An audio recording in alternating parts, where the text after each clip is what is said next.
Kamu miskin, tak bisa beli lipstik, teriak sang suami. Dia tidak sadar, 1 jam kemudian, dia akan dipecat oleh istrinya, dari perusahaan yang ternyata 70% adalah milik istrinya. Yuk, absen dulu kalian nonton dari kota mana aja. Jangan lupa like dan subscribe ya, biar kita bisa bongkar strategi balas dendam cerdas ini bareng-bareng. Pagi di Makassar selalu dimulai dengan cepat. Panas matahari sudah terasa menyengat bahkan sebelum jam 8, menembus kaca floor Tuce Iling sebuah penthouse mewah yang menghadap langsung ke Selat Makassar. Di kejauhan, siluet kapal-kapal kargo yang antre masuk ke pelabuhan tampak seperti mainan. Di dalam ruangan berpendingin udara itu, di atas lantai marmer impor yang dingin, 3 orang sedang sarapan dalam diam yang kaku. Safira, sang istri, hanya mengenakan daster batik sutra sederhana. Rambutnya diikat asal. Ia menyesap tehnya pelan, tatapannya tenang mengamati riak di lautan. Ia tampak seperti bayangan di rumahnya sendiri, sosok yang ada tapi tidak dianggap. Di seberangnya, Lydia, ibu mertuanya, adalah kebalikannya. Meskipun hanya sarapan di rumah, ia mengenakan blus sifon berkerah tinggi dan perhiasan emas yang gemerlap. Rambutnya disasak sempurna. Pelayan di rumah ini semakin malas saja, desis Lydia, meletakkan sendoknya dengan keras di atas piring porselen. Suaranya memecah keheningan. Lihat, nasi goreng ini terlalu berminyak. Safira, kamu ini bagaimana mengaturnya? Apa kamu tidak bisa mengurus hal sekecil ini? Safira menoleh, tatapannya tidak berubah. Nanti saya bicarakan dengan Bei Asih, Ma. Selalu, nanti. Kamu itu istri seorang CEO. Suamimu, Hardi, bekerja keras memimpin PT Bahari Nusantara. Dia membangun semuanya dari nol. Paling tidak, dia pantas pulang ke rumah yang terurus. Omel Lydia lagi, melirik putranya mencari dukungan. Hardi, sang suami, tidak mendongak. Ia sibuk dengan tablet di tangannya, membaca laporan pasar. Ia tampak gagah dengan kemeja kantor yang licin. Sudahlah, Ma. Tidak usah diributkan. Saya sibuk. Bagi Hardi dan Lydia, Safira adalah wanita polos dari keluarga biasa yang beruntung dinikahi Hardi. Mereka tahu Safira membawa sejumlah warisan dari almarhum ayahnya, tapi mereka menganggapnya tidak seberapa. Hanya dana perwalian yang cukup untuk membuatnya nyaman. Mereka tidak pernah tahu, karena Safira tidak pernah merasa perlu memberitahu, bahwa ia menghabiskan waktunya bukan untuk arisan atau salon, melainkan untuk mengelola portofolio investasi global yang rumit. Hardi memperlakukan Safira seperti pajangan. Cantik, tapi tidak perlu diajak bicara soal serius. Lydia memperlakukannya seperti pelayan yang kebetulan tidur di kamar utama. Dan Safira, selama 3 tahun pernikahan, menerima peran itu. Bukan karena ia lemah, tapi karena ia sedang mengamati. Saya berangkat, kata Hardi, akhirnya berdiri. Ia mengecup kening ibunya. Ia berjalan melewati Safira, hanya menepuk bahunya sekilas, seperti menepuk perabotan. Pintu lift pribadi berdenting dan menutup. Safira kembali menatap lautan. Lydia bangkit, masih menggerutu soal minyak di nasi goreng, lalu pergi ke kamarnya untuk bersiap-siap bertemu teman-teman sosialitanya. Safira sendirian di meja makan besar itu. Ia mengambil tabletnya sendiri, model lama yang tampak kusam, dan membuka aplikasi spreadsheet yang berisi angka-angka miliaran dolar. Ia mengamati pergerakan aset perusahaannya, PT Bahari Nusantara, dengan fokus yang tajam. Ada arus keluar yang aneh selama 3 bulan terakhir. Arus keluar yang langsung menuju rekening-rekening di luar negeri.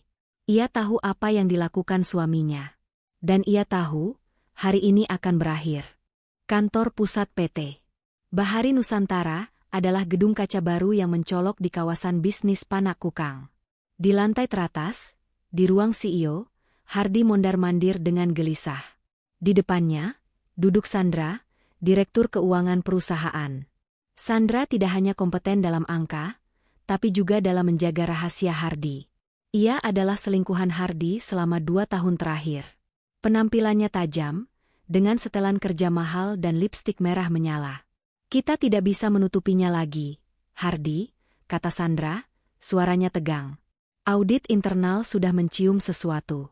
Dana yang kita putar, untuk proyek fiktif di Singapura itu terlalu besar. Kita butuh suntikan dana segar untuk menambal neraca sebelum RUPS minggu depan. Hardy memijat pelipisnya. Sialan. Para investor tua itu mulai banyak tanya.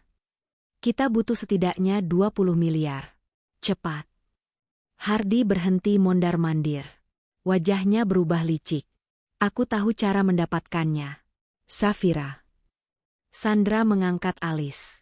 Istrimu? Bukankah dia tidak punya apa-apa selain rumah warisan yang sudah kamu jual dan dana perwalian itu? Tepat, kata Hardy. Dana perwalian itu. Aku punya surat kuasa atas rekening itu, yang aku urus waktu kami baru menikah. Dia pikir itu untuk melindunginya. Jumlahnya sekitar 25 miliar. Cukup. Sandra tersenyum tipis.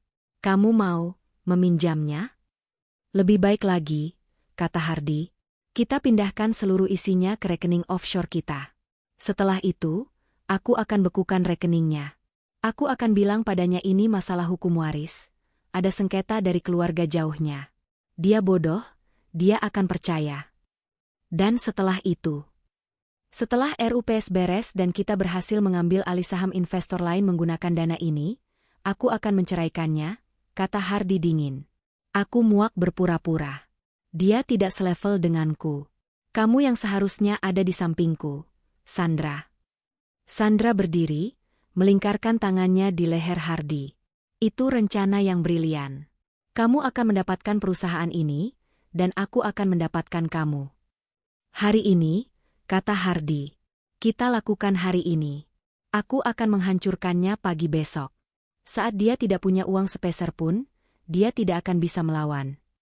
Mereka tidak sadar bahwa dana perwalian senilai 25 miliar itu sengaja disiapkan Safira sejak awal pernikahan. Itu adalah umpan. Umpan untuk melihat seberapa serakah suaminya. Pagi berikutnya berjalan persis seperti kemarin. Sarapan yang sama, di meja yang sama. Tapi hari ini, udaranya terasa berat. Safira, seperti biasa, mengenakan daster batiknya. Lydia, seperti biasa, sudah rapi jali.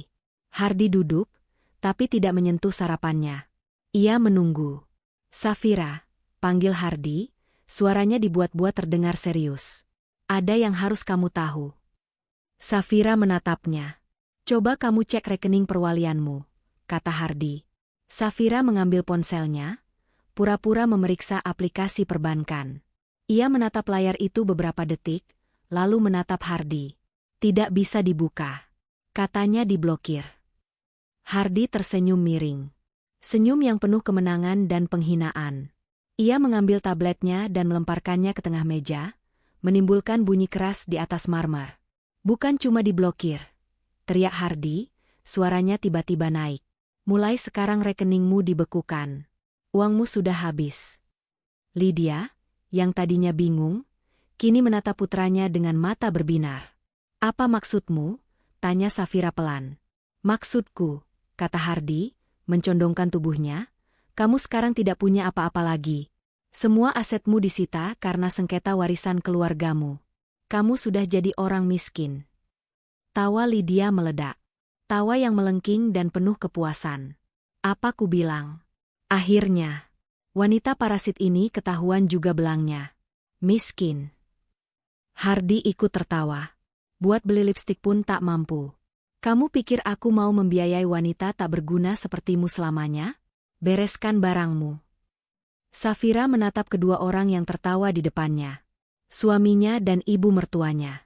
Wajah mereka memerah karena tawa jahat. Safira tidak menangis. Dia tidak berteriak. Dia tidak membela diri. Ia hanya diam. Ia menunduk, menatap cangkir tehnya yang sudah kosong. Keheningannya begitu pekat, begitu dalam, hingga membuat Hardy dan Lydia perlahan berhenti tertawa. Mereka mengira keheningan itu adalah tanda syok dan kehancuran. Kenapa kamu diam?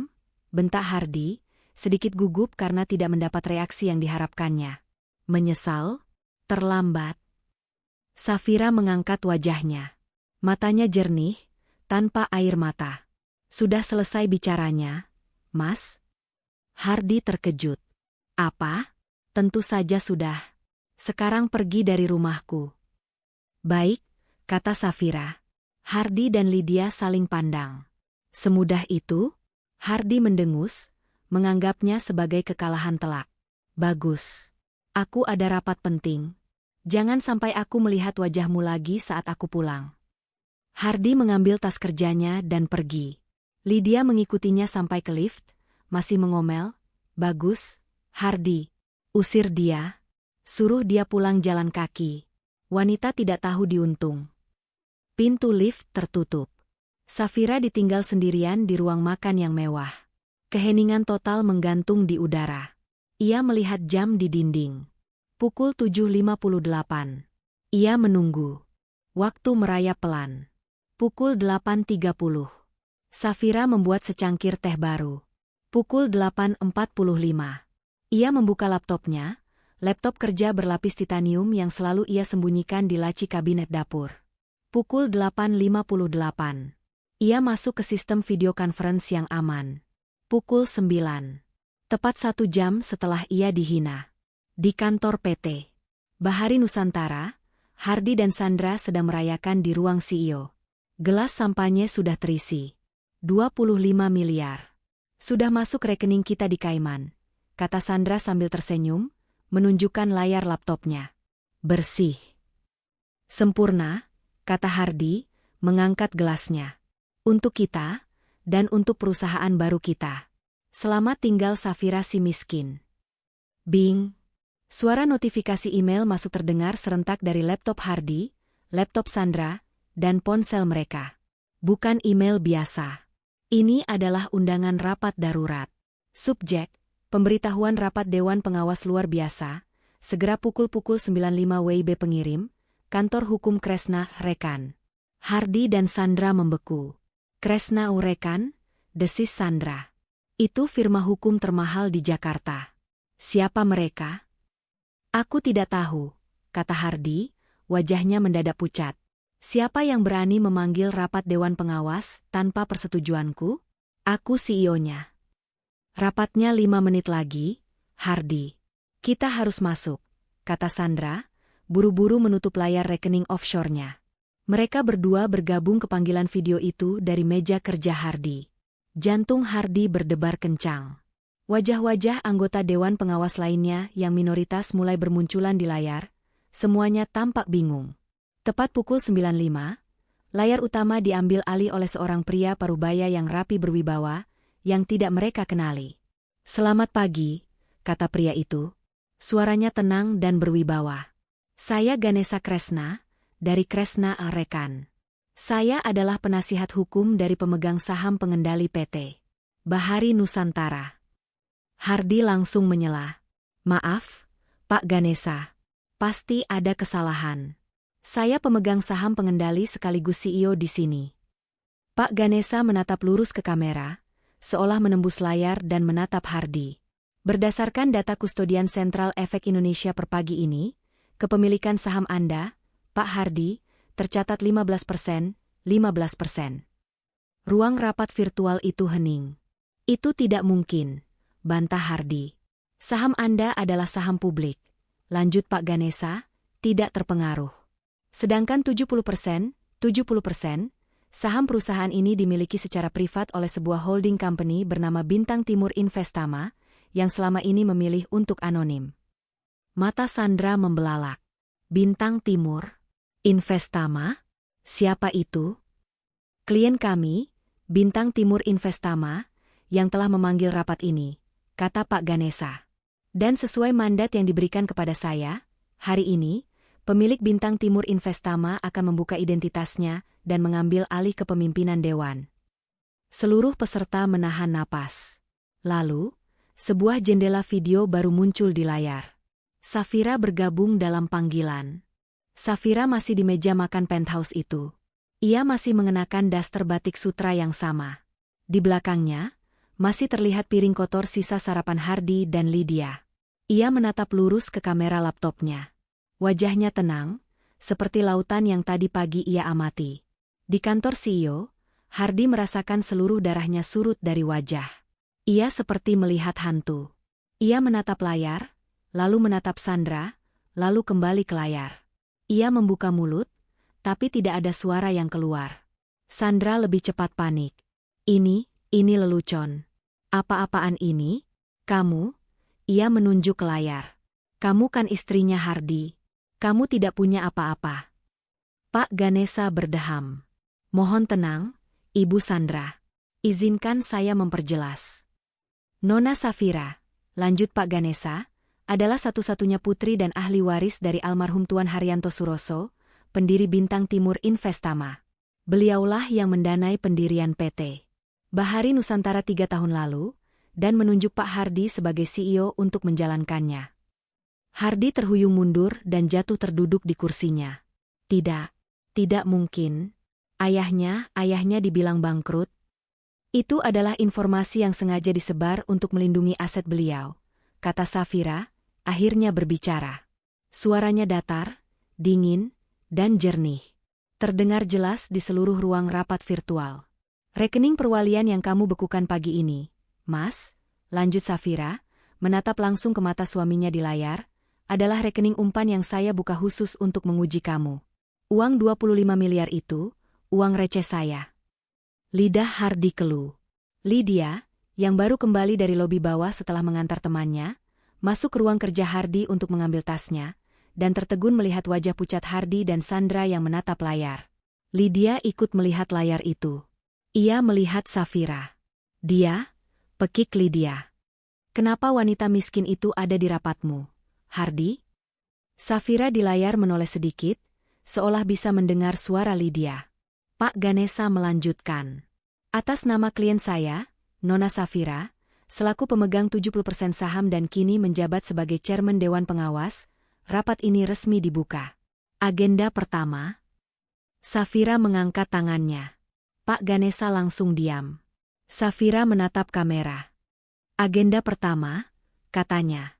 Menonaktifkan saudara Hardy dari posisi CEO dan saudari Sandra dari posisi Direktur Keuangan, efektif detik ini juga. Kamu tidak bisa, teriak Hardy, panik. Saya bisa, jawab Safira. Saya baru saja melakukannya. Pak Ganesha, silakan kirim notifikasi pembekuan aset perusahaan atas nama mereka berdua. Tim audit independen yang saya tunjuk akan tiba di kantor Makassar dalam 1 jam. Wajah Sandra berubah dari pucat menjadi hijau. Safira menatap suaminya sekali lagi. Kamu bilang, katanya pelan, saya tidak akan mampu beli lipstik.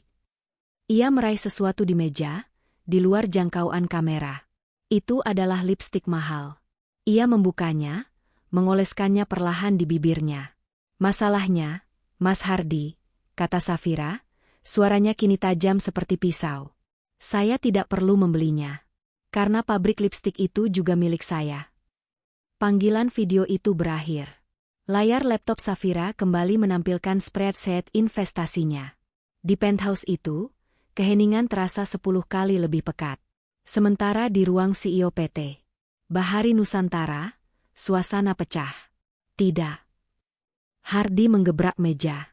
Gelas sampahnya yang baru mereka buka tumpah, cairannya membasahi dokumen. Ini tidak nyata. Ini jebakan. Dia menjebakku. Sandra gemetar hebat. Wajahnya sepucat kertas. Dia tidak peduli soal jabatan. Dia peduli pada data transfer 120 miliar yang disinggung Yusuf, yang baru ia sadari ada di panggilan itu. Hardy, polisi mereka akan kita. Lydia, yang berdiri kaku di dekat pintu, akhirnya menemukan suaranya. Pabrik lipstik? Apa maksudnya pabrik lipstik? Hardy, jelaskan padaku. Kenapa wanita itu? Kenapa dia? Toh. Pintu ruang CEO diketuk dengan keras dan tegas. Sebelum Hardy sempat menjawab, pintu terbuka. 2 orang petugas keamanan berseragam baru yang tidak Hardy kenali masuk. Wajah mereka kaku dan profesional. Permisi, Pak Hardy, Bu Sandra, kata salah satu petugas. Atas perintah Dewan yang baru, kami diminta untuk mengawal Anda berdua keluar dari gedung. Harga diri Hardy tersengat. Saya CEO di sini, kalian yang saya gaji. Perdata kami 1 menit yang lalu, status kepegawaian Anda sudah nonaktif. Pak, jawab petugas itu, tanpa emosi. Mohon jangan mempersulit. Saya tidak mau, teriak Lydia. Kalian tidak tahu siapa kami. Petugas itu mengabaikan Lydia dan menatap lurus ke arah Hardy dan Sandra. Anda bisa ikut dengan kami secara kooperatif, atau kami akan mengeluarkan Anda secara paksa. Pilihan ada di tangan Anda. Hardy menatap mata petugas itu. Tidak ada keraguan di sana. Ini bukan orang-orangnya. Ini orang-orang Safira. Seluruh lantai kantor yang tadinya sibuk, kini senyap. Puluhan pasang mata karyawan mengintip dari balik bilik mereka, menyaksikan CEO dan direktur keuangan mereka di depan. Hardy dan Sandra berjalan kaku, diapit dua petugas keamanan. Lydia mengikuti di belakang, wajahnya merah pada menahan malu, bergumam-gumam tentang wanita ular dan penghinaan. Ini adalah Walk of Shame terpanjang dalam hidup mereka. Aib itu belum berakhir. Lift eksekutif yang biasanya khusus untuk Hardy, kini menolak kartu aksesnya. BIP merah. Mereka terpaksa digiring ke lift umum, bergabung dengan beberapa karyawan junior yang buru-buru menunduk, pura-pura tidak melihat. Sampai di lobi parkir basement, Hardy berjalan cepat menuju mobil sedan mewah Jermannya. Ia menekan tombol remote keyless. Mobil itu tidak merespons. Ada apa lagi ini? Geram Hardy. Ia baru saja akan mencoba membuka pintu secara manual ketika seorang petugas parkir berlari menghampirinya. Maaf, Pak Hardy. Mobil ini statusnya ditarik oleh perusahaan. Tidak bisa digunakan lagi. Di ujung basement, sebuah mobil derek baru saja selesai mengaitkan kaitan ke as roda depan mobil kebanggaannya. Itu mobilku, teriak Hardy. Mobil inventaris PT Bahari Nusantara, Pak. Koreksi petugas parkir itu, menunjukkan surat perintah penarikan di tabletnya. Sandra sudah tidak tahan. Aku pesan taksi online saja. Desisnya, mencoba menjauh. Tapi saat ia membuka aplikasi perbankannya untuk membayar, kartu kredit korporatnya ditolak. Kartu debit pribadinya, saldonya 0. Tim hukum Safira sudah membekukan semuanya. Lydia memekik. Hardy, kita pulang. Kita harus bicara dengan Safira. Ini gila. Hardy, dengan kehormatan yang sudah tercabik-cabik, terpaksa memesan taksi online menggunakan sisa uang tunai di dompetnya. Sepanjang perjalanan pulang ke penthouse, Lydia tidak berhenti mengomel, menyalahkan Hardy, Sandra, dan terutama Safira. Bagaimana bisa kamu tidak tahu? Bagaimana bisa kamu menikahi ular berbisa selama ini? Kamu bilang dia bodoh. Kamu bilang dia miskin. Hardy hanya diam, rahangnya mengeras. Pikirannya berlari kencang. Bagaimana cara memutarbalikkan ini? Ketika mereka tiba di lobi penthouse mereka yang mewah, pukulan terakhir datang. Hardy menempelkan ibu jarinya ke pemindai lift pribadi. BIP. Akses di tol.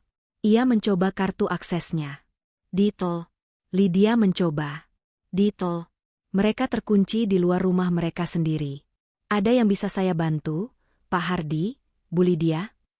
Suara resepsionis lobi terdengar dingin. Resepsionis yang sama, yang biasanya membungkuk dalam-dalam setiap Lydia lewat. Lift kami rusak.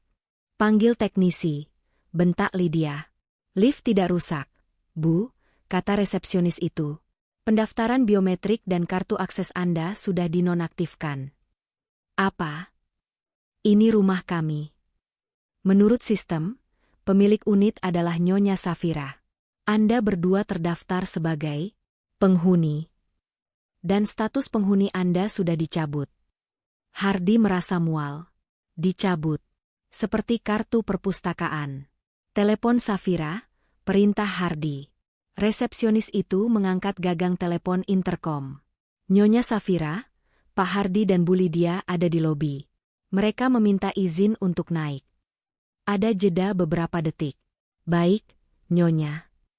Resepsionis itu menutup telepon. Nyonya Safira mengizinkan Anda naik. Beliau bilang, beliau menerima Anda sebagai tamu.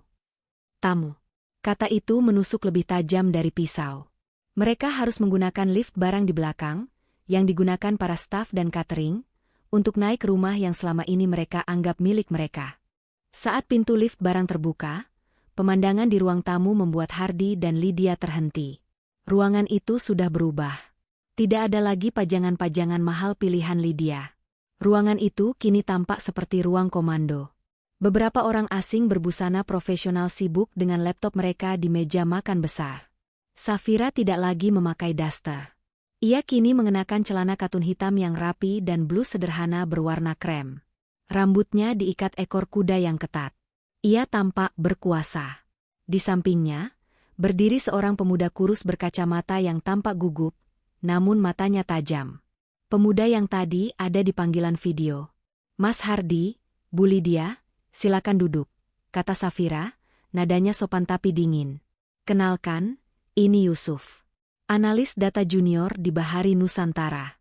Atau lebih tepatnya, sekarang Kepala Departemen Analitik Data." Hardy menatap Yusuf dengan jijik. Bocah ini, dia pengkhianat. Dia jenius, koreksi Safira. Dia satu-satunya orang di perusahaan yang menyadari ada kejanggalan dalam laporan keuanganmu. Laporannya selalu kamu abaikan, Mas. Jadi, dia mengirimkannya ke alamat email rahasia pemegang saham mayoritas. Saya. Ternyata, Safira sudah membimbing Yusuf secara anonim selama 6 bulan terakhir, memintanya mengumpulkan data tanpa memberitahunya siapa dia. Yusuf membuka laptopnya, memutarnya ke arah Hardy. "Data ini saya kumpulkan, Pak. Pagi ini, jam 7.55, Anda mentransfer 25 miliar dari rekening umpan Ibu Safira. Tapi itu hanya puncak gunung es." Layar itu menunjukkan diagram alir yang rumit. "Ini," kata Yusuf, menunjuk ke sebuah node. "Total 120 miliar rupiah telah Anda dan Bu Sandra alihkan dalam 3 bulan terakhir. Menggunakan 12 perusahaan cangkang yang terdaftar di Labuan dan Singapura. Uang itu digunakan untuk membeli saham investor minoritas lain secara diam-diam. Anda mencoba melakukan hostile takeover atas perusahaan yang sudah menjadi milik istri Anda, menggunakan uang istri Anda." Seorang pria yang lebih tua dari tim audit di meja makan angkat bicara. "Nyonya Safira, temuan awal kami sejalan dengan data Pak Yusuf. Jejaknya sangat jelas. Ini bukan salah kelola, tapi penggelapan dan pencucian uang terencana." Hardy tidak bisa bernapas. Tamat. Semuanya tamat. Lydia, yang sejak tadi dia mencoba mencerna kata 120 miliar, akhirnya meledak. Tapi targetnya bukan Safira. "Bodoh," teriaknya, melengking, sambil memukuli lengan Hardy. "Kamu bodoh. Kamu bilang kamu pintar. Kamu bilang kamu yang kendalikan semua. Kamu menghancurkan hidup kita. Kamu menghancurkan hidupku." Hardy hanya diam menerima pukulan ibunya. Matanya kosong menatap layar laptop Yusuf. Lydia lalu beralih ke Safira. Wajahnya kini memelas, tangisnya dibuat-buat. "Safira, nak, kamu pasti salah paham. Hardy tidak mungkin melakukan ini. Ini pasti si Sandra itu. Wanita ular itu yang menjebak anakku. Iya kan, Hardy? Bilang padanya." Safira menatap ibu mertuanya tanpa ekspresi. Melihat Safira tidak tergerak, wajah memelas Lydia kembali berubah menjadi amarah. "Kamu, ini semua rencanamu, kan? Kamu menjebak anakku. Kamu pura-pura bodoh. Kamu wanita licik." Lydia menerjang ke arah Safira. Sebelum tangannya menyentuh Safira, 2 petugas keamanan yang tadi mengantar mereka, dan ternyata ikut naik di lift barang, sudah memegangi kedua lengannya. "Nyonya, mohon tenang. Lepaskan aku. Ini rumahku. Saya penasihat senior perusahaan.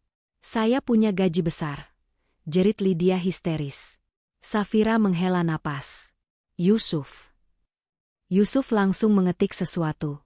Posisi, penasihat senior, untuk Ibu Lydia tidak pernah ada dalam struktur organisasi resmi perusahaan, Bu Safira. Itu adalah pos fiktif yang dibuat Pak Hardy. Pembayaran gaji bulanan sebesar 200 juta rupiah itu sudah saya hentikan pagi ini. Safira menatap petugas keamanan. "Dan kami akan meninjau seluruh dana yang sudah beliau terima." Wajah Lydia pucat pasi. 200 juta sebulan. Uang arisannya. Uang belanjanya. Hilang. Tidak mungkin." "Bu Lydia," kata Safira pelan. "Rumah ini milik perusahaan. Status Anda adalah tamu. Jika Anda tidak bisa menjaga sikap, petugas akan mengantar Anda keluar dari gedung ini. Selamanya. Kaki Lydia lemas. Ancaman itu terasa nyata. Petugas melepaskannya, dan Lydia ambruk ke sofa mewah yang dulu ia pilih, menangis sejadi-jadinya. Bukan tangis penyesalan, tapi tangis kemiskinan. Safira memberi isyarat. Tim audit dan Yusuf mengemasi barang mereka dan masuk ke ruang kerja pribadi, menutup pintu, meninggalkan mereka bertiga. Safira, Hardi yang hancur, dan Lydia yang sesenggukan. Safira duduk di seberang Hardi. Suasana kembali hening, hanya terisi isak tangis Lydia. Saya sudah bicara dengan Pak Ganesa, pengacara saya, kata Safira, memecah keheningan. Hardi mendongak. Matanya merah. Data dari Yusuf dan temuan awal auditor sudah lebih dari cukup untuk diserahkan ke Otoritas Jasa Keuangan dan Kejaksaan Agung, lanjut Safira. Penggelapan dalam jabatan, pemalsuan laporan keuangan, pencucian uang. Sandra akan langsung ditangkap. Dan kamu, Mas, sebagai otaknya, akan dipenjara. Hardi tersentak. Minimal, lanjut Safira, 10-15 tahun. Semua asetmu, bahkan yang tidak terkait perusahaan, akan disita negara. Lydia berhenti menangis. Matanya membelalak ngeri. Penjara? Tapi, kata Safira, saya punya penawaran. Bukan untukmu, Mas, tapi untuk nama baik keluarga yang pernah saya masuki. Safira mengambil tasnya, mengeluarkan beberapa lembar dokumen dan sebuah pulpen, lalu meletakkannya di meja kopi marmer di antara mereka. Kamu punya dua pilihan, kata Safira.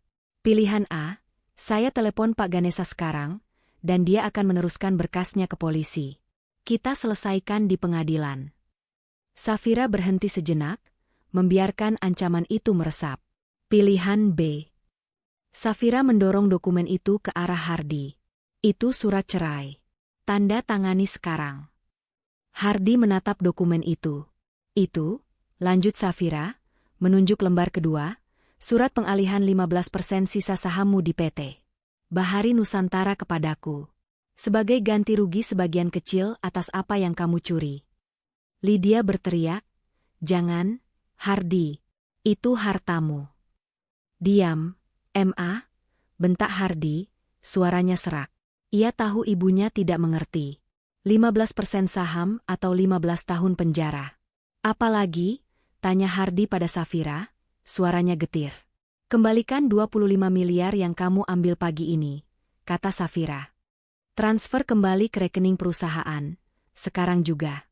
Saya tidak peduli dengan yang 120 miliar itu, tim hukum saya akan mengejarnya dari Sandra dan rekening offshore kalian. Tapi 25 miliar ini, kembalikan utuh. Dan terakhir, kata Safira, setelah kamu tanda tangan, kamu dan ibumu, kemasi satu koper. Pergi dari Makassar hari ini juga. Jangan pernah kembali. Jika saya melihat wajah kalian lagi di kota ini, atau mendengar kalian mengganggu perusahaan, pilihan A akan otomatis berlaku. Hardin menatap Safira. Wanita yang selama 3 tahun ia anggap bodoh, polos, dan tidak berguna. Wanita yang ia hina tidak akan mampu membeli lipstik. Kini, wanita itu memegang pulpen yang akan menentukan sisa hidupnya. Kamu. Desis Hardi, penuh kebencian. Kamu sudah merencanakan ini semua sejak lama. Saya tidak merencanakan pengkhianatanmu, jawab Safira, suaranya tetap tenang. Saya hanya merencanakan konsekuensinya. Safira menunjuk ke jam dinding. Kamu punya waktu 30 menit untuk memutuskan, sebelum saya yang memutuskan untukmu. Jam di dinding terus berdetak. Waktu 30 menit yang diberikan Safira terasa seperti 30 tahun bagi Hardi. Lydia, yang tadinya histeris, kini hanya bisa sesenggukan pelan di sofa. Ia menatap putranya, harapan terakhirnya. Hardi menatap pulpen dan dokumen di meja. Pikirannya berpacu. Penjara. Sel dingin. Kehilangan segalanya, termasuk kebebasannya. Atau menandatangani, kehilangan muka, tapi setidaknya bebas. Dengan tangan yang gemetar hebat, bukan lagi tangan CEO yang angkuh, tapi tangan seorang pecundang, Hardi meraih pulpen itu. Jangan, Hardy. Bisik Lydia, putus asa. Ibu mau lihat aku di penjara? Bentak Hardy, suaranya pecah. Ibu tidak mengerti. Kita sudah kalah. Tamat. Matanya menatap Safira, penuh kebencian. Kamu akan menyesal. Tanda tangani, kata Safira, dingin. Hardy menekan pulpen itu ke kertas. Ia menandatangani surat cerai. Ia menandatangani surat pengalihan 15% sahamnya. Transfer uangnya. Sekarang, perintah Safira. Dengan ponsel yang terasa seperti pemberat di tangannya, Hardy masuk aplikasi bank offshore miliknya. Ia mentransfer kembali 25 miliar rupiah yang ia curi pagi itu ke rekening PT Bahari Nusantara. Notifikasi masuk ke ponsel Safira hampir seketika. Bagus, kata Safira. Ia berdiri.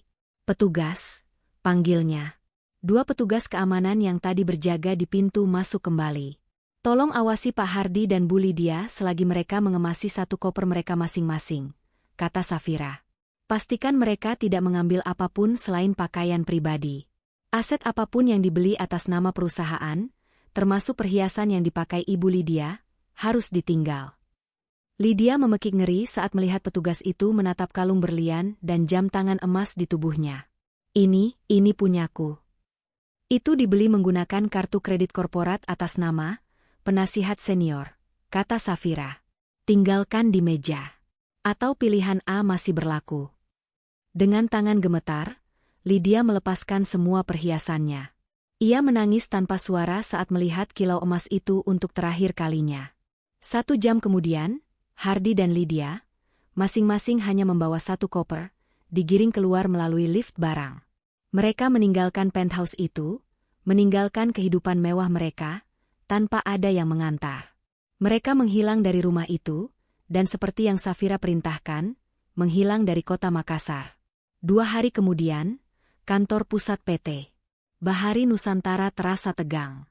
Berita tentang didepaknya Hardy dan Sandra sudah menyebar seperti api. Semua karyawan bingung, berbisik di sudut-sudut pantry. Pukul 9 pagi, Safira mengadakan rapat umum darurat untuk seluruh karyawan. Saat ia berjalan masuk ke auditorium kantor, semua mata tertuju padanya. Wanita yang selama ini hanya dikenal sebagai istri Pak Hardy yang pendiam, kini berdiri di depan podium.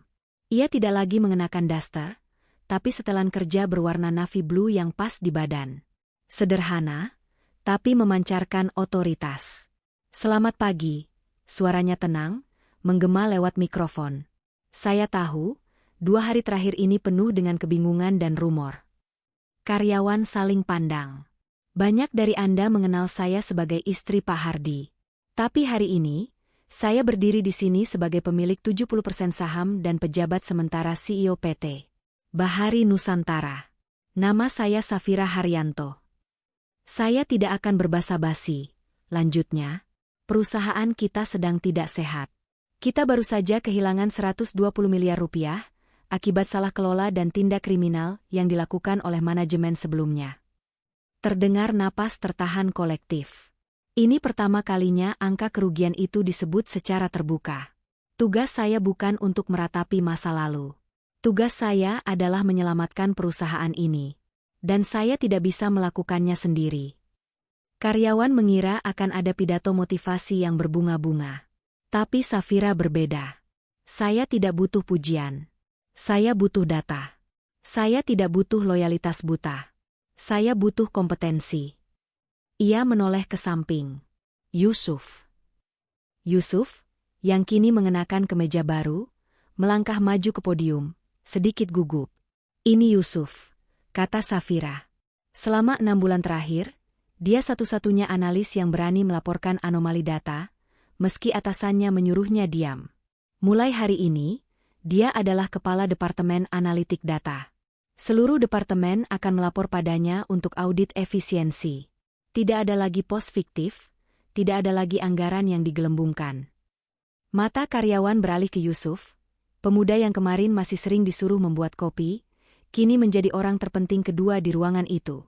Safira mengambil alih mikrofon. Saya tahu, banyak dari Anda yang skeptis.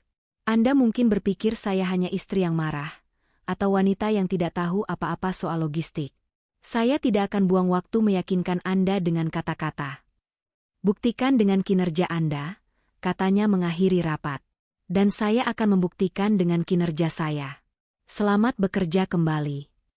Rapat selesai dalam 10 menit. Singkat, padat, dan jelas.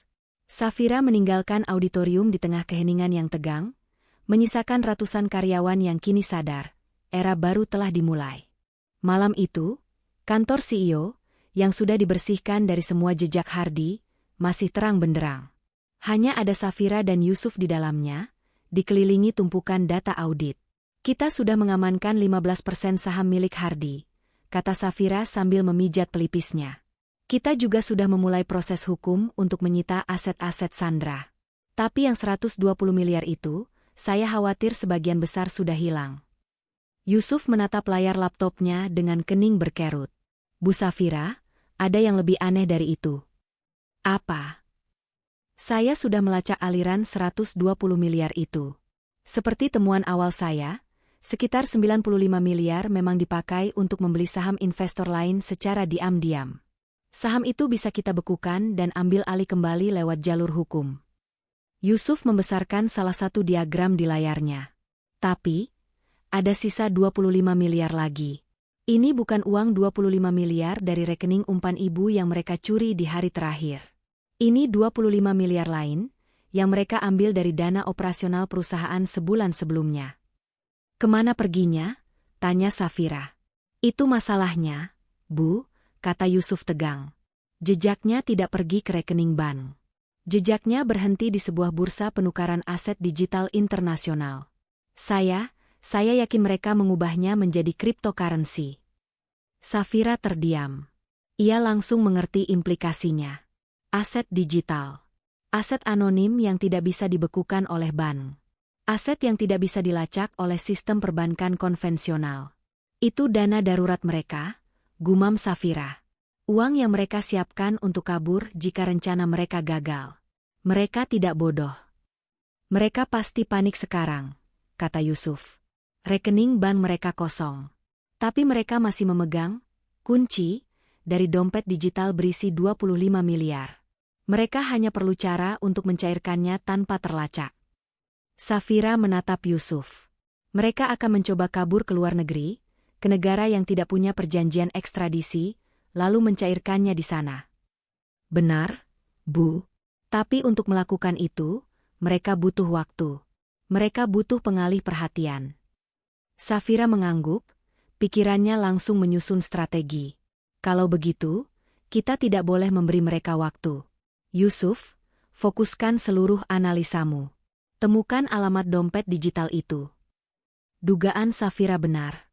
Hardy dan Sandra, yang ternyata bersembunyi di sebuah apartemen sewaan murah di Jakarta, terpisah dari Lydia, kini putus asa.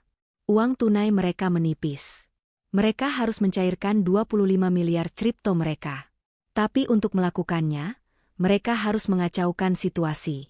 Mereka harus membuat Safira tampak tidak kredibel, sehingga laporan apapun yang Safira buat ke pihak berwajib akan dianggap sebagai balas dendam istri. Mereka menggunakan sisa uang tunai mereka untuk menyewa pasukan. Buzzer di media sosial dan beberapa oknum wartawan dari media online abal-abal. Keesokan paginya, badai itu datang. Kepala tim PR baru Safira, seorang wanita profesional yang baru ia rekrut dari Jakarta, bergegas masuk ke ruangannya, wajahnya pucat sambil membawa tablet. Bu, kita diserang habis-habisan. Ia menunjukkan layar tablet itu pada Safira. Judul-judul berita provokatif terpampang di mana-mana. Tragedi PT Bahari Nusantara, istri serakah rebut paksa perusahaan suami. CEO baru diduga tidak kompeten. Karyawan resah, saham Bahari Nusantara terancam anjlok. Di balik pemecatan Hardy, Safira, sang istri, diduga lakukan penggelapan tersembunyi untuk ambil alih kuasa. Artikel-artikel itu penuh dengan kutipan dari narasumber internal, palsu, yang mengatakan Safira adalah wanita licik yang menjebak suaminya yang baik hati. Mereka menuduh Safira tidak punya pengalaman dan akan menghancurkan perusahaan. Serangan itu terkoordinasi. Di Twitter, tagar "Selamatkan Bahari Nusantara" dan CEO Zalim Safira mulai menjadi trending. Telepon-telepon dari investor minoritas mulai berdatangan, kata kepala PR itu dengan cemas. Mereka khawatir. Mereka menuntut kejelasan. Ini buruk, Bu. Di dalam perusahaan, bisikan-bisikan yang sempat reda, kini mulai terdengar lagi. Karyawan yang tadinya mulai respek, kini ragu. Safira menatap artikel-artikel fitnah itu. Wajahnya tetap tenang. Mereka panik, kata Safira. Ini langkah orang yang putus asa. Apa yang harus kita lakukan, Bu? Kita harus membantah ini. Tidak, kata Safira. Kita tidak akan membantah. Kita akan menyajikan fakta. Ia mengangkat telepon di mejanya. Yusuf, kumpulkan semua data audit yang sudah divalidasi. Siapkan presentasi 15 menit. Kepala PR, undang semua media besar yang terverifikasi di Makassar dan Jakarta. Siapkan konferensi pers. Besok pagi. Ruang rapat terbesar di kantor PT Bahari Nusantara disulap menjadi ruang konferensi pers. Puluhan wartawan dari media berita terkemuka, bukan blogger atau media abal-abal, datang memenuhi ruangan.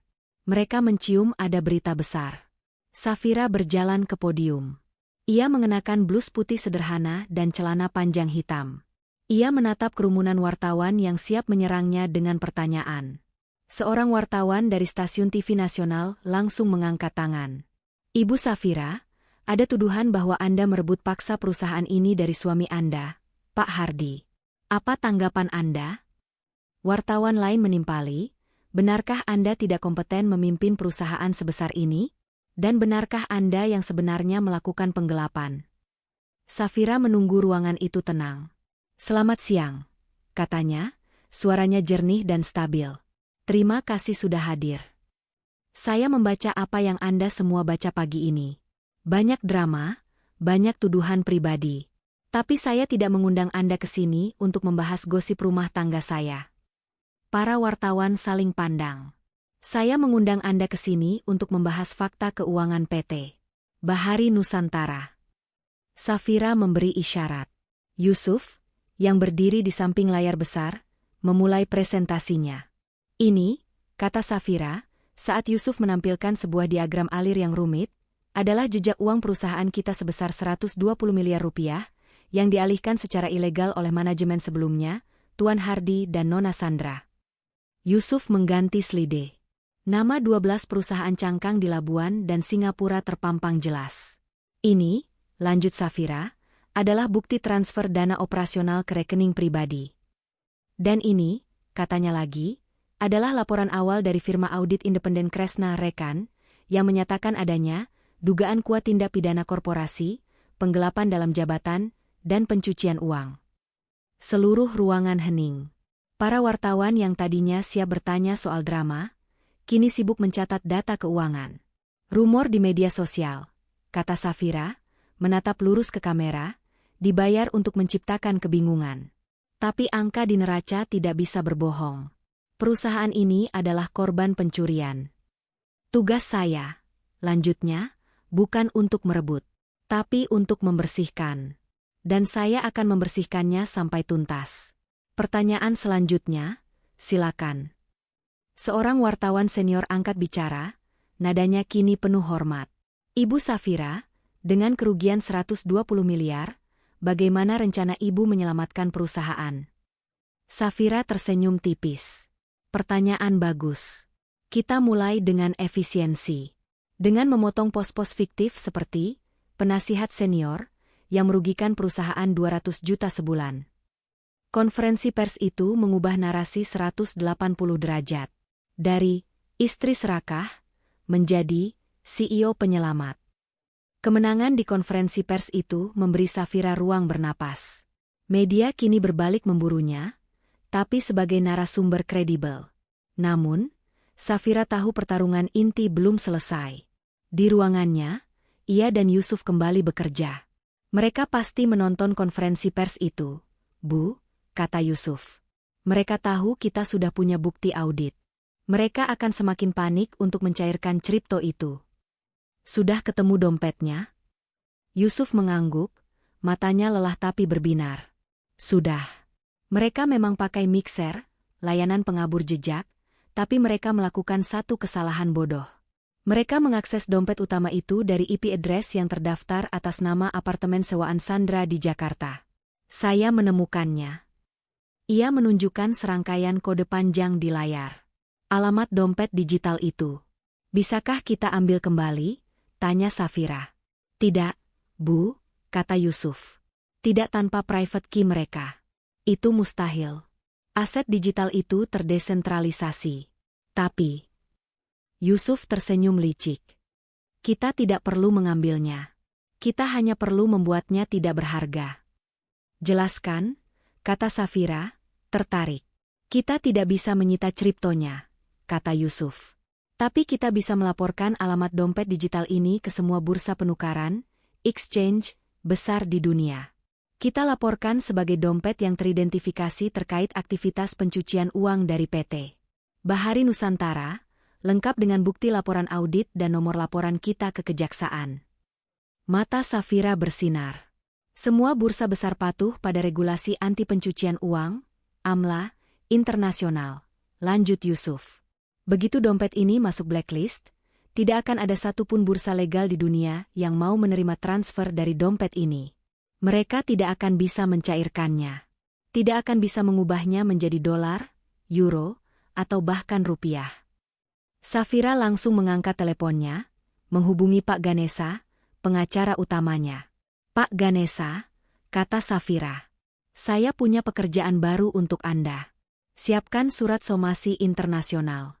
Kita akan laporkan Hardi dan Sandra ke PPATK, Pusat Pelaporan dan Analisis Transaksi Keuangan, dan semua jaringan AMLA global. Dengan kata lain, gumam Yusuf, Hardi dan Sandra kini secara teknis memiliki 25 miliar. Tapi mereka tidak akan pernah bisa menggunakannya. Uang itu terbakar di dunia digital. Safira tersenyum. Itu adalah hukuman yang lebih cerdas daripada penjara. Membiarkan mereka memiliki harta, tapi tidak bisa mereka sentuh selamanya.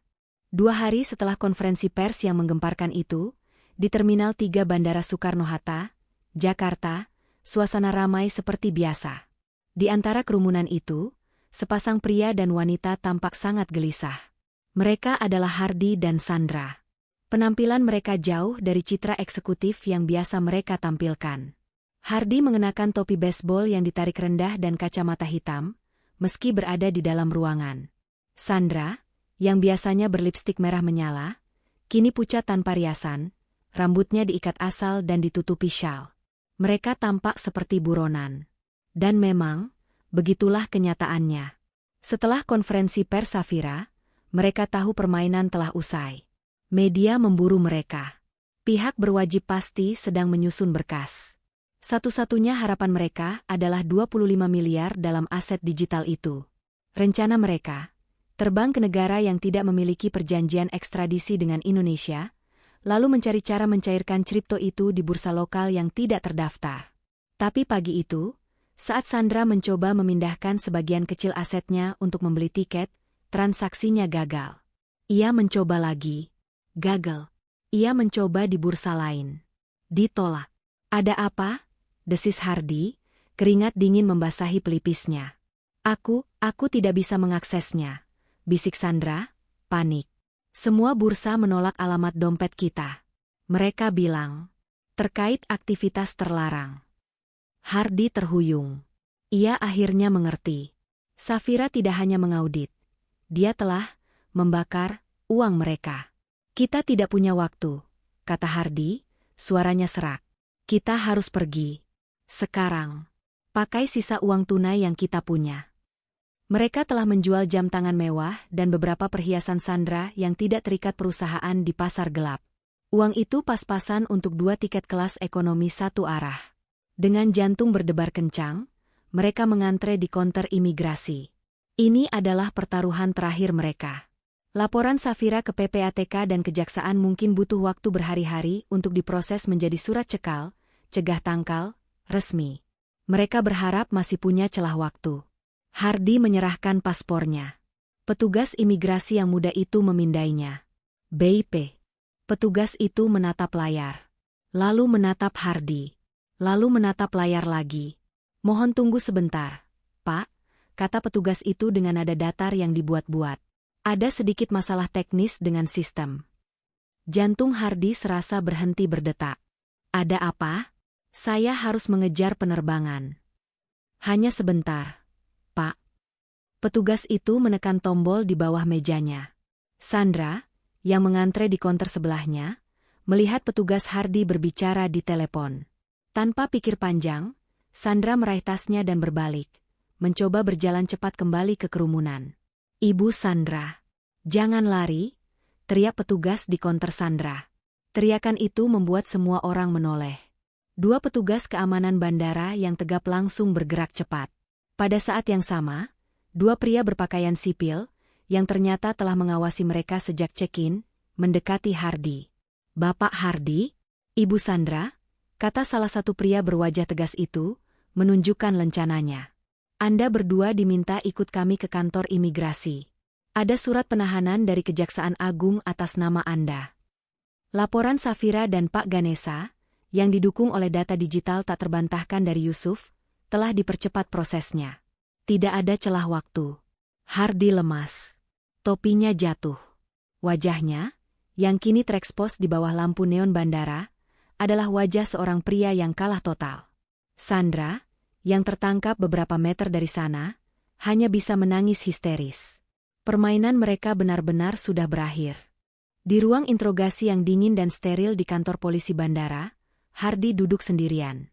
Tidak ada lagi setelan mahal, tidak ada lagi tatapan angkuh. Ia hanya mengenakan kaos oblong kusam dan celana jeans yang ia pakai untuk kabur.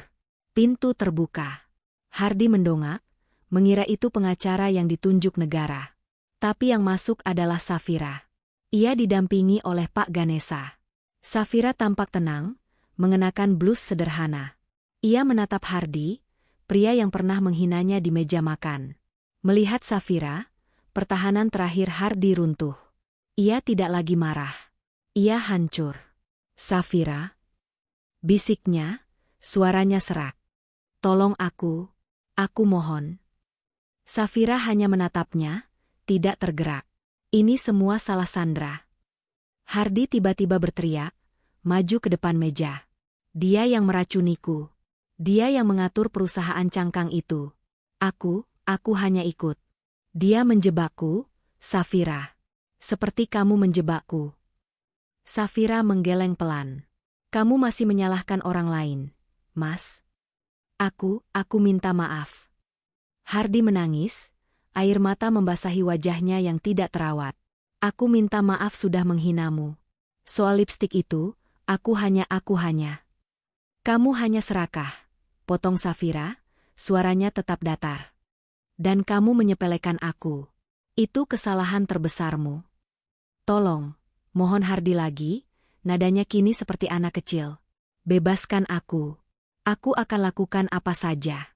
Aku masih mencintaimu, Saf sungguh. Pak Ganesha berdeham, merasa jijik. Safira mengambil langkah maju ke meja, menatap mata Hardy lekat-lekat. Ini bukan lagi soal aku atau kamu. Ini bukan soal rumah tangga kita, kata Safira. Kamu mencuri dari perusahaan. Perusahaan yang mempekerjakan ratusan orang yang bergantung hidupnya dari gaji mereka. Kamu mencuri dari mereka. Dan kamu harus membayarnya. Hardy terisak. Uang kripto itu, 25 miliar, kamu membakarnya. Saya tidak membakarnya, koreksi Safira. Saya membuatnya menjadi apa adanya, barang bukti digital. Uang itu akan tetap di sana selamanya, sebagai monumen digital untuk keserakahanmu. Kamu bisa melihatnya, tapi kamu tidak akan pernah bisa menyentuhnya. Hardy menunduk, bahunya bergetar. Kamu dulu bertanya-tanya apa yang aku lakukan seharian, kata Safira, suaranya melembut, tapi tetap dingin. Aku belajar. Aku mengamati. Aku menghitung. Ia berbalik untuk pergi. Safira, tunggu, teriak Hardy putus asa. Safira berhenti di pintu, tapi tidak menoleh. Apa hukumanku? Saya sudah memberikan semua bukti, kata Safira. Sisanya, Biarkan hukum yang memutuskan. Selamat tinggal, Mas Hardy. Pintu tertutup. Meninggalkan Hardy sendirian dengan suara tangisannya sendiri di ruang interogasi yang sunyi. Seminggu kemudian, di lobi kantor PT Bahari Nusantara di Makassar. Seorang wanita paruh baya berpenampilan kacau mencoba menerobos palang keamanan. Ia mengenakan pakaian yang dulu mewah, tapi kini kusam dan kusut. Rambutnya yang dulu disasak sempurna, kini lepek dan berantakan. Itu Lydia. Setelah diusir dari penthouse, ia mencoba tinggal di hotel-hotel mewah dengan sisa uang tunai yang ia simpan. Tapi uang itu habis dalam 3 hari. Ia mencoba menghubungi teman-teman sosialitanya. Tak satu pun yang mengangkat teleponnya. Berita kejatuhan Hardy sudah menyebar. Lydia kini menjadi paria. Sekarang, ia datang ke kantor sebagai pilihan terakhirnya. Untuk mengemis. Saya mau ketemu Safira. Di mana dia? Teriak Lydia pada resepsionis. Mohon maaf, Bu. Ibu harus punya janji temu, kata resepsionis dengan sopan namun tegas. Janji temu? Saya ini ibu mertuanya. Saya ibunya Hardy. Panggil dia. Petugas keamanan sudah bergerak untuk mengamankannya. Di ruang CEO-nya di lantai atas, Safira melihat kejadian itu melalui layar CCTV di mejanya. Yusuf, yang sedang memberikan laporan, menatap layar itu dengan prihatin. Bu, kasihan sekali. Safira menatap layar itu tanpa ekspresi. Kasihan? Wanita ini tertawa saat suamiku bilang aku tidak akan mampu beli lipstik. Dia meminum sampanye saat anak buahnya mencuri 120 miliar. Safira menekan tombol interkom ke meja kepala keamanan di lobi. Pak Irwan, tolong jangan sakiti dia. Antarkan dia keluar gedung. Tapi Bu, dia terus berteriak. Berikan ini padanya, kata Safira. Saya sudah menyiapkannya. Kepala keamanan itu mengambil sebuah amplop coklat dari laci resepsionis, yang sudah dititipkan Safira sejak kemarin. Ia menghampiri Lydia. Bu Lydia, ini titipan dari Ibu Safira. Lydia merebut amplop itu dengan kasar, mengira itu adalah cek. Ia membukanya dengan rakus. Wajahnya langsung pucat pasi. Isinya bukan uang. Isinya adalah 1 lembar tiket bus eksekutif sekali jalan, tujuan Makassar, kampung halamannya di sebuah kota kecil di Jawa Tengah. 1 lembar salinan restraining order, perintah penahanan, resmi dari pengadilan, yang melarang Lydia mendekati Safira, properti miliknya, atau kantor PT Bahari Nusantara dalam radius 500 meter. Selembar uang tunai Rp500.000. Cukup untuk ongkos taksi ke terminal dan membeli makan di jalan. Lydia meremas tiket bus itu. Hanya ini. Setelah semua yang diambilnya, kepala keamanan itu menatapnya dengan dingin. Ibu Safira bilang, beliau memberi ibu pilihan. Ambil tiket ini dan pulang. Atau ibu bisa tetap di sini, dan kami akan panggil polisi karena ibu melanggar perintah penahanan. Lydia menatap surat pengadilan itu. Ia menatap wajah-wajah dingin di sekelilingnya. Tidak ada lagi tawa puas. Tidak ada lagi hinaan. Yang ada hanya kenyataan yang pahit dan dingin. Dengan tangan gemetar, ia mengambil uang 500.000 itu, memasukkan tiket bus ke tasnya, dan berjalan keluar dari gedung itu dengan bahu terkulai. Ia bahkan tidak punya ongkos untuk kembali ke Jawa jika ia menolak tiket itu. 6 bulan berlalu. PT Bahari Nusantara tidak lagi menjadi bahan gosip. Perusahaan itu kini menjadi bahan pembicaraan di halaman bisnis. Di ruang rapat dewan yang dulu tegang, kini suasananya penuh optimisme. Safira memimpin rapat, di sampingnya Yusuf mempresentasikan data di layar besar. Seperti yang bisa Bapak Ibu lihat, kata Yusuf, suaranya kini penuh percaya diri, implementasi sistem analitik rute kami, yang kami beri nama Arus Logis, telah berhasil memotong biaya bahan bakar sebesar 28%. Kita tidak lagi menjalankan kapal setengah kosong. Efisiensi operasional kita naik 40%. Para investor minoritas, yang tadinya nyaris menjual saham mereka karena panik, kini bertepuk tangan. Safira mengambil alih. Data dari Yusuf memungkinkan kita membuka 2 rute baru ke Filipina dan Australia Utara, area yang diabaikan oleh manajemen sebelumnya. Kuartal ini, Kita tidak hanya berhasil menutupi kerugian, tapi kita mencetak laba bersih pertama kita dalam setahun. Safira telah membuktikan kompetensinya.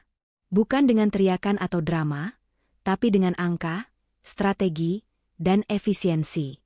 Ia mempromosikan orang berdasarkan kinerja, seperti Yusuf, bukan berdasarkan koneksi. Ia memangkas semua biaya fiktif. Ia mengubah perusahaan yang hampir bangkrut itu menjadi mesin yang ramping dan menguntungkan. 1 tahun setelah pagi yang menentukan di meja makan itu. Pagi di penthouse mewah yang menghadap Selat Makassar. Pemandangannya masih sama. Kapal-kapal kargo masih terlihat seperti mainan di kejauhan. Tapi di dalam ruangan itu, suasananya sangat berbeda. Meja makan marmer yang dulu menjadi saksi bisu penghinaan, kini menjadi meja kerja utama Safira. Penuh dengan layar monitor yang menampilkan data pasar global, logistik, dan laporan cuaca maritim. Safira duduk di sana, mengenakan blus sutra yang nyaman.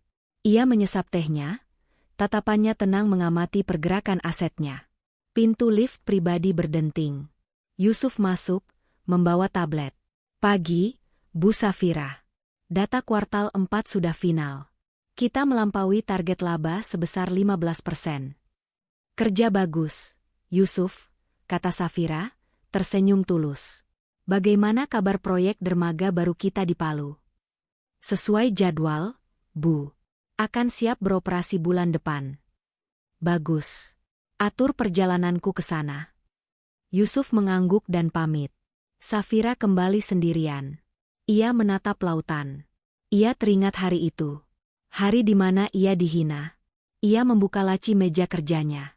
Di dalamnya, ada sebuah lipstik. Lipstik mahal yang ia pakai untuk membungkam Hardi di rapat virtual pertama. Ia tidak pernah memakainya lagi. Ia mengambil lipstik itu, berjalan ke tempat sampah, dan menjatuhkannya ke dalam. Ia tidak membutuhkannya lagi.